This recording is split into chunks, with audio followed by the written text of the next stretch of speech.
கூட்டணி குறித்து பொதுவெளியில் பேசுவதை தவிருங்கள் என காங்கிரஸ் கட்சியினருக்கு அக்கட்சியின் தமிழ்நாடு காங்கிரஸ் கமிட்டி தலைவர் செல்வ பெருந்தகை அறிவுரை வழங்கியுள்ளதை நாம் அண்மை செய்தியாக பார்த்துக் கொண்டிருக்கின்றோம். மதசார்பற்ற கொள்கைகளுக்கு பின்னடைவு ஏற்படுவதற்கு எந்த வகையும் காங்கிரஸ் கட்சியினர் அனுமதிக்கக்கூடாது என்றும் அவர் கூறியுள்ளார். கூடுதல் விவரங்களை செய்தியாளர் நந்தினி வழங்க கேட்கலாம். நந்தினி, தொடர்ச்சியாக காங்கிரசிலிருந்து அக்கட்சியினுடைய நிர்வாகிகள் மற்றும் எம்பிக்கள் பல்வேறு கருத்துக்களை தெரிவித்த நிலையில் தற்பொழுது கூட்டணி குறித்து பொதுவெளியில் பேச வேண்டாம் என்று செல்வ பெருந்தகை கூறியுள்ளார். இது குறித்தான கூடுதல் விவரங்களை பதிவு செய்யலாம். வணக்கம். காங்கிரஸ் கூட்டணி தொடர்பாக பொதுவெளியில் கருத்து தெரிவிப்பதை தவிர்க்க வேண்டும் என தமிழ்நாடு காங்கிரஸ் கமிட்டி மாநில தலைவர் செல்வ பெருந்தகை வெளியிட்டிருக்கிறார்.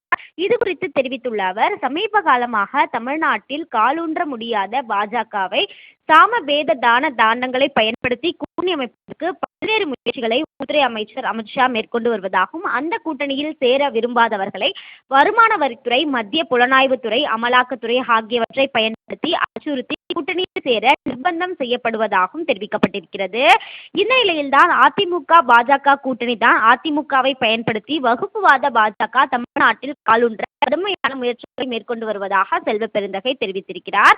அந்த வகையில் இந்தியா கூட்டணியை பலகீனப்படுத்துகிற முயற்சியின் மூலம் மதசார்பற்ற கொள்கைகளுக்கு பின்னடைவு ஏற்படுவதற்கு எந்த வகையிலும் காங்கிரஸ் கட்சியினர் அனுமதிக்க கூடாது எனவும் சமீபத்தில் அகில இந்திய காங்கிரஸ் தமிழக பொறுப்பாளர் கிரிஷ் சோடகர் கூறியபடி காங்கிரஸ் கட்சி அமைத்த 5 குழுவினர் திமுக முதற்கட்டமாக பேசியிருப்பதாகவும், காங்கிரஸ் திமுக கூட்டணி கட்டுக்கோப்பாக இருக்கக்கூடிய நிலையில் கூட்டணி தொடர்பாக பொதுவெளியில் காங்கிரஸ் கட்சியினர் எவரும் கருத்து கூறுவதை தவிர்க்க வேண்டும் எனவும் செல்வ பெருந்தகை தெரிவித்திருக்கிறார்.